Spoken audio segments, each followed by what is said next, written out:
Good day, children. In the last video, we studied about the preparation and general introduction of alkenes. I told you that if you study the first member, you know about the entire series of alkenes. Now, today we are going to study about the properties of alkenes. We are going to talk about mainly the properties of ethene, which will cover the properties of more or less the entire homologous series of alkenes. Now, when you are studying the properties of anything, I told you earlier also that we classify it under two categories: the physical properties and the chemical properties. Now, when we talk about the physical properties, we generally refer to what does the thing look like, what does it physically appear to be. So, then if you talk about the nature, ethene is gaseous in nature, and then it is colorless, doesn't have any color, and it has a pleasant odor.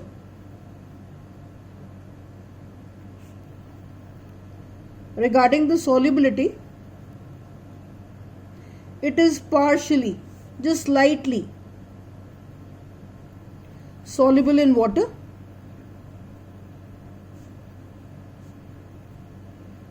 and very highly soluble in all organic solvents. Highly soluble because it is a covalent compound.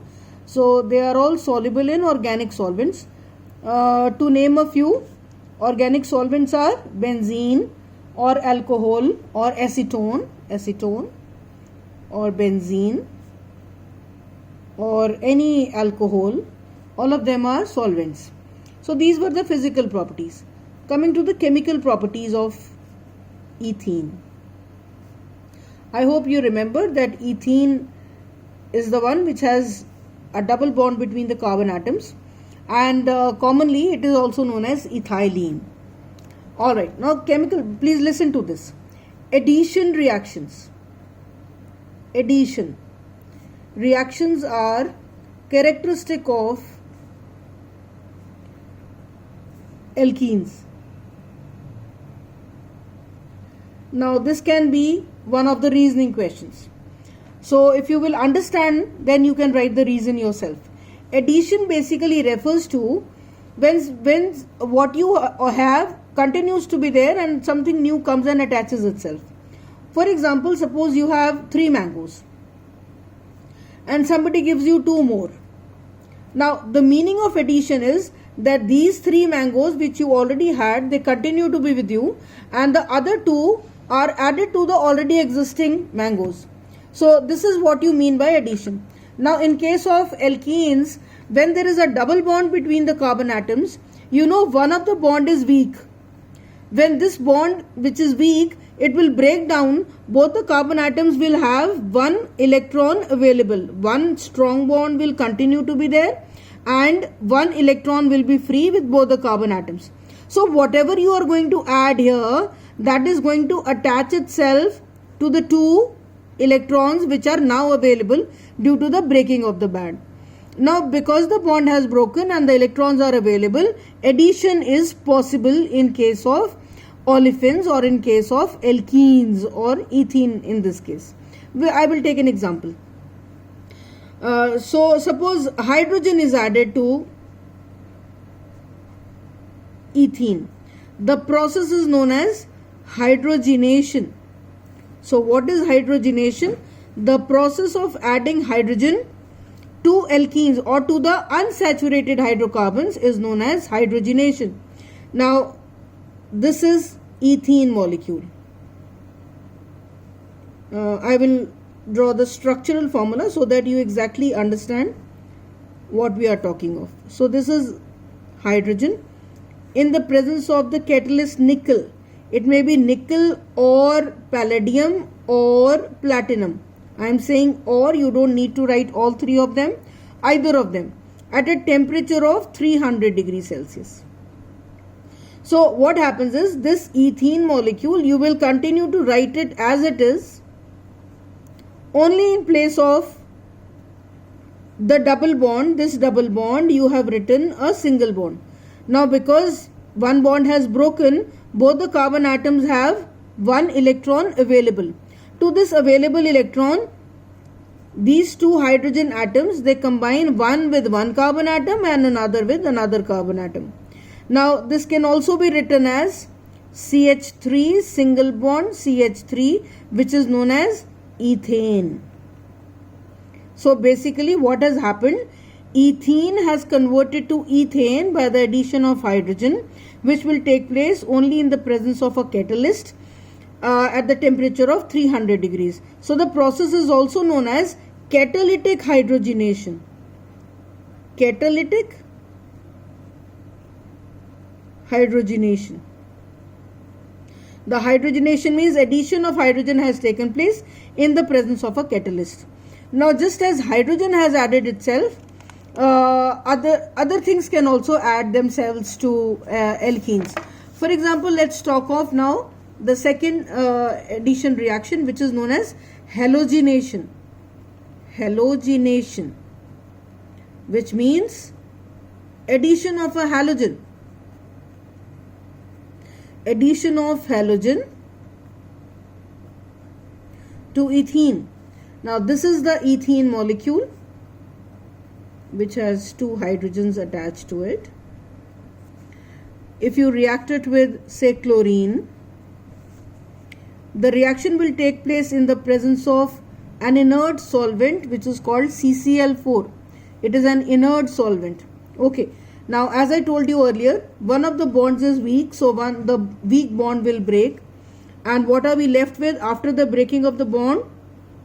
A single bond between the carbon atom. The rest of the molecule continues to be like this. And the new thing comes and attaches itself to wherever the electron is available.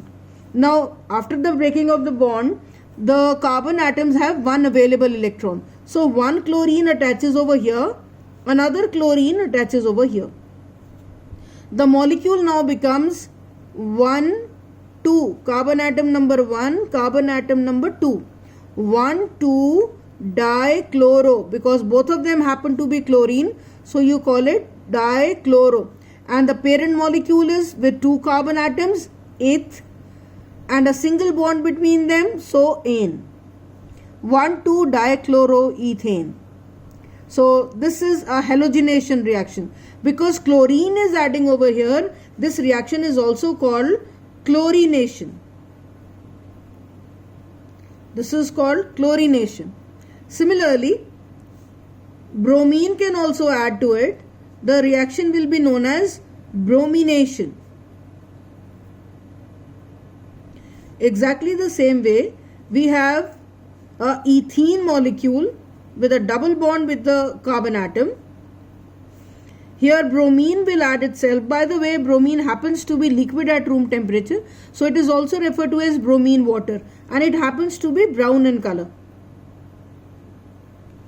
Again, in the presence of the inert solvent carbon tetrachloride.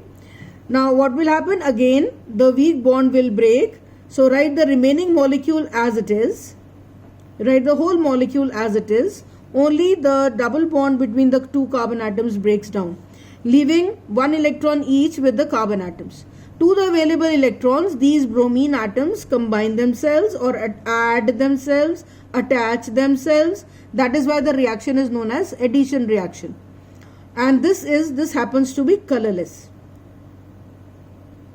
This new product which is formed is colorless. And the name of the compound is, just like you wrote this one, 1,2-dibromo. Eth, because there are two carbon atoms and a single bond between them, so ane. 1,2-dibromoethane. Now regarding this equation, you can be asked two questions. What do you observe? What do you observe when bromine is passed through ethene in the presence of an inert solvent, carbon tetrachloride? So what will you write? That the brown color of bromine is discharged. It becomes colorless. That is one question. Second question is, because there is a visible change in this particular reaction, this is also used as a test for alkenes. So how can alkenes be tested? How can alkenes be tested? So what will you write? that alkenes can be, or unsaturated compound can be tested by passing bromine water through it or passing the gas through bromine water in the presence of inert solvent CCl4. The brown color of bromine gas will, or bromine water will be discharged, or it will become colorless. So that is how the observation or the testing can be done. Then similarly, the reaction can also be written with iodine plus iodine, again in the presence of carbon tetrachloride. This one now I hope everybody can write the reaction. In place of a double bond, you will place a single bond, rest of the molecule will remain as such. In place of the broken bond, electrons, the iodine will attach themselves. Out of the reaction with chlorine, bromine or iodine, this reaction is most difficult. Okay, remember, this is not very easy to carry out. So this is the most difficult reaction, and the name of the compound is 1,2-diiodoethane. So this reaction, because of the addition of iodine, is also known as iodination. So you've studied about hydrogenation, addition of hydrogen. You've studied about halogenation. Under halogenation, you've studied chlorination, bromination and iodination. Alright. So these were the most important reactions or the properties of alkenes. Now we will talk about the uses of ethene. Now under uses, the first important use is that it is used for oxyethylene torch.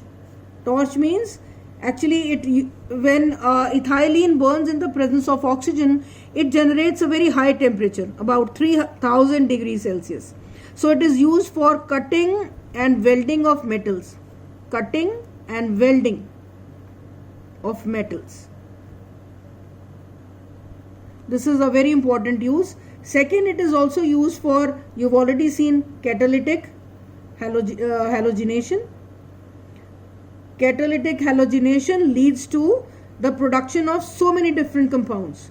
So it is used for making so many different compounds out of ethene. Then it is also used for production of a number of synthetic chemicals. Anything which is made by man is known as synthetic, which is not natural is known as synthetic. So it is also used for making synthetic polymers. In the reduced syllabus, they have removed polymers, so I am not talking about it. But just remember that ethene can combine together and it can result in the formation of polymers like polyethene. Alright. So these are some of the uses of alkenes. That should be all for today, children. Bye-bye. Have a nice day.